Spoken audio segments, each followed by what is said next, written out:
Looking back, when the Spaniards first set foot on our shores, they carried ideas, and with those ideas, the cross.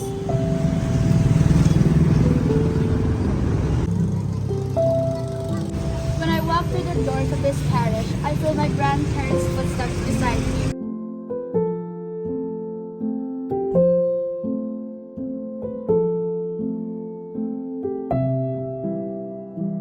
I feel their hopes rising with every hymn we sing in honor of Saint Mary Magdalene.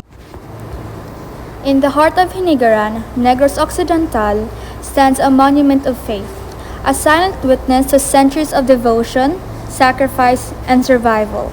This is the Saint Mary Magdalene Parish Church, a sanctuary that has endured the tides of time, built not just with stone and coral, but with the spirit of an entire town.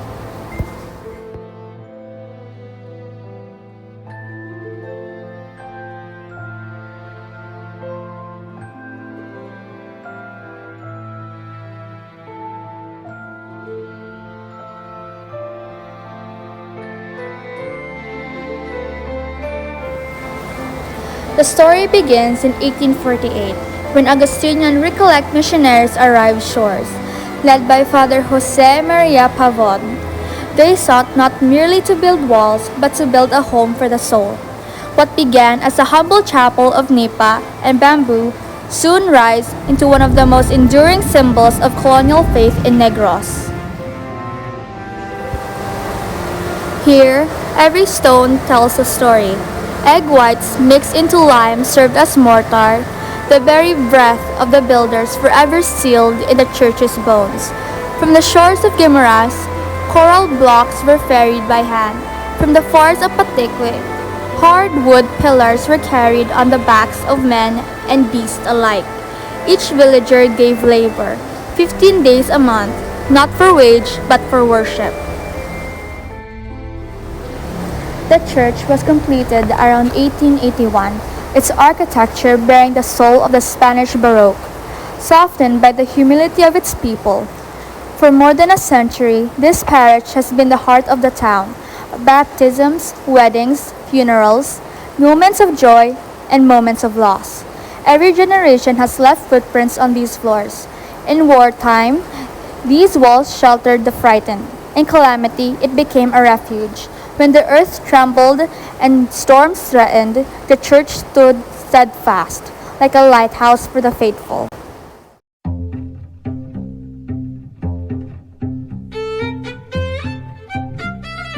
A three-tiered bell tower pierces Hinigaran sky, its voice once calling the faithful to prayer and at times warning them of storms and danger. The antique church bells of the St. Mary Magdalene Parish Church of Hinigaran is as old as the church building itself. The five big bells dated 1867, 1878, 1871, and 1876. The parish priest wanted the bells to produce the highest quality and sweetest sounds. In order to achieve the high quality and sweet sound desired for the bells, precious metals like silver and gold would have been used. Today, these priceless bells hang in a separate belfry to the left side of the church.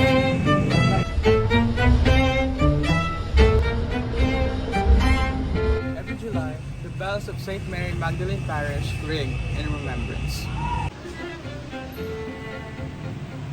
honoring the woman who wept at Christ's feet and rose in the light of His grace. she was once broken, a woman burdened by pain and sorrow.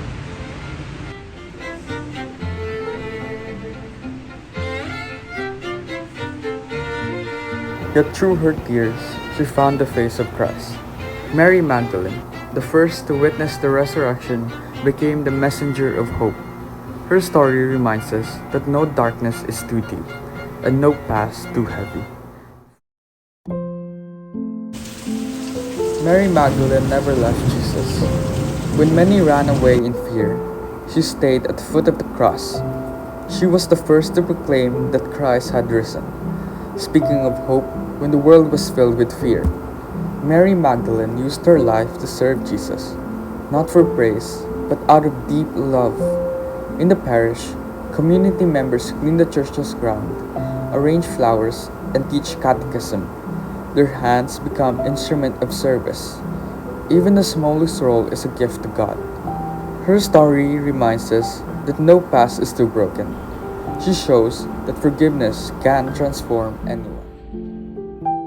Just like Saint Mary Magdalene, whose faithfulness never wavered even in times of trial, the people of Hinigaran have steadfast in their devotion.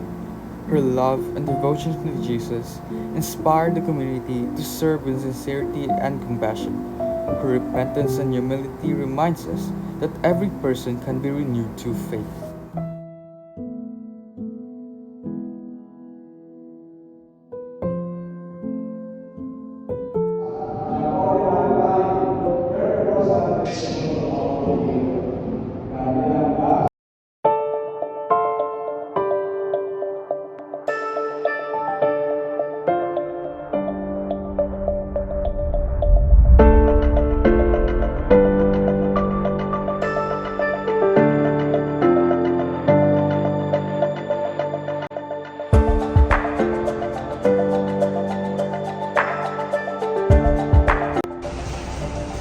So, Father Fred, in your view, what is the most important lesson that the church provides to the people of Hinigaran today?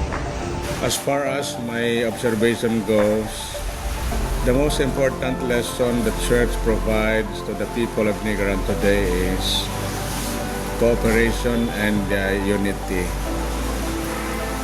Because now the parish is trying to unite the people by having masses in the areas and then gathering the young people and not only building BECs but also building new communities, especially lay associations in the parish. And in my view, that is one of the ways to provide very important lesson for the people of Hinigaran.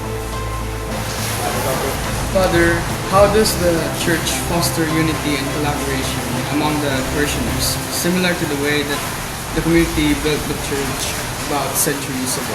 Basically, the church fosters unity and cooperation with the people in Hinigaran.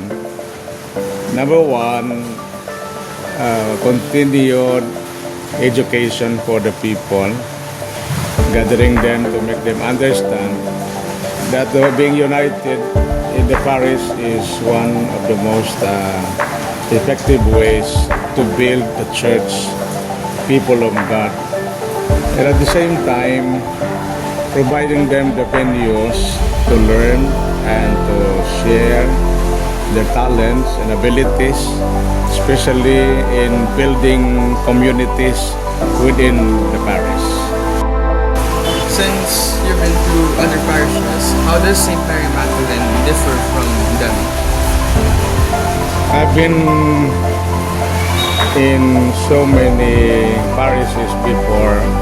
Practically 8 parishes I was assigned. One difference between Hinigaran and the parishes I have gone is more than 90 to 95% of the people of Hinigaran are Catholics, which means it is quite easy for them to gather for the church activities and also for church updating, because many of them are acquainted with the parish activities before. And unlike other parishes, since they have many sects or denominations, or shall we say religions, it is a bit difficult to gather people because majority of the parishioners outside or in the in the outskirts of the parish are not actually aware of what is happening inside the church. Here in Hinigaran, you can just tell the capellans to gather and then inform the people about new activities and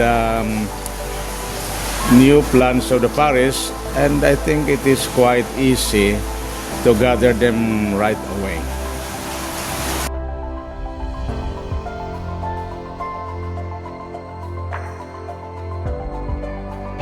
What role has the church and your faith played in your life? The church has a great role and I faith in my life, no? Because of the church and through faith, I tried and I tried my best to be a good person, to be a good Christian, to be a good church Christ follower.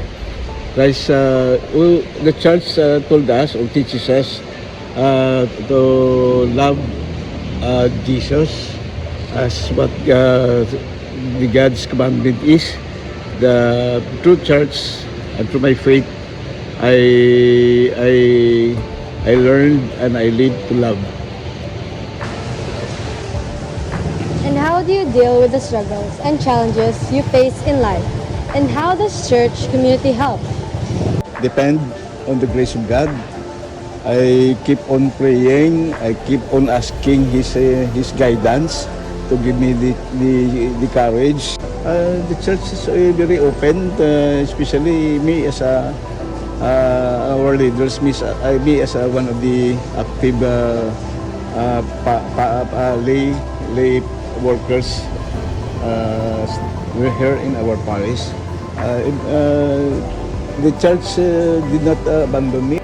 I face difficulties and challenges which sometimes maybe I can't bear, but I through our priest to our church leaders, which I shared to them, they're open or they're giving me some sort of advice and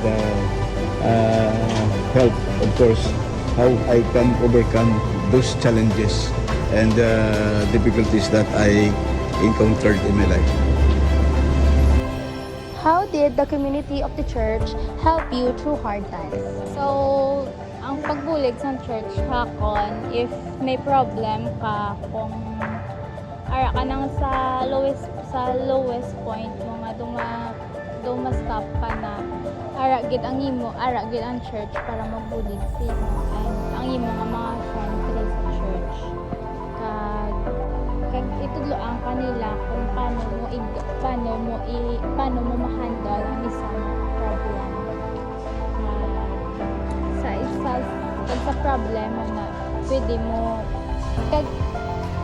kung wala ka friend or ara gid ang church or ara gid si God no para mamati sa imo nga problem.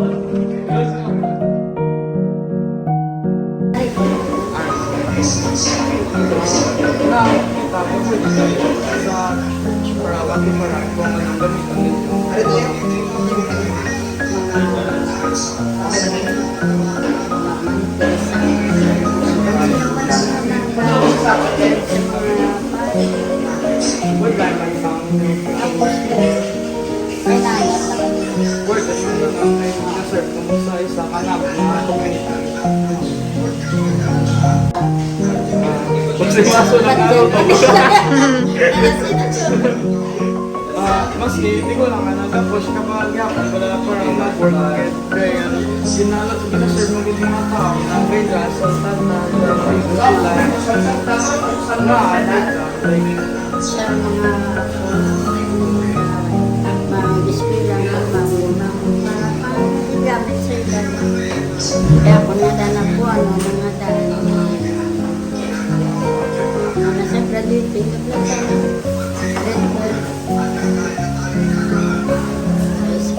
na pinabulig na ako sa'yo.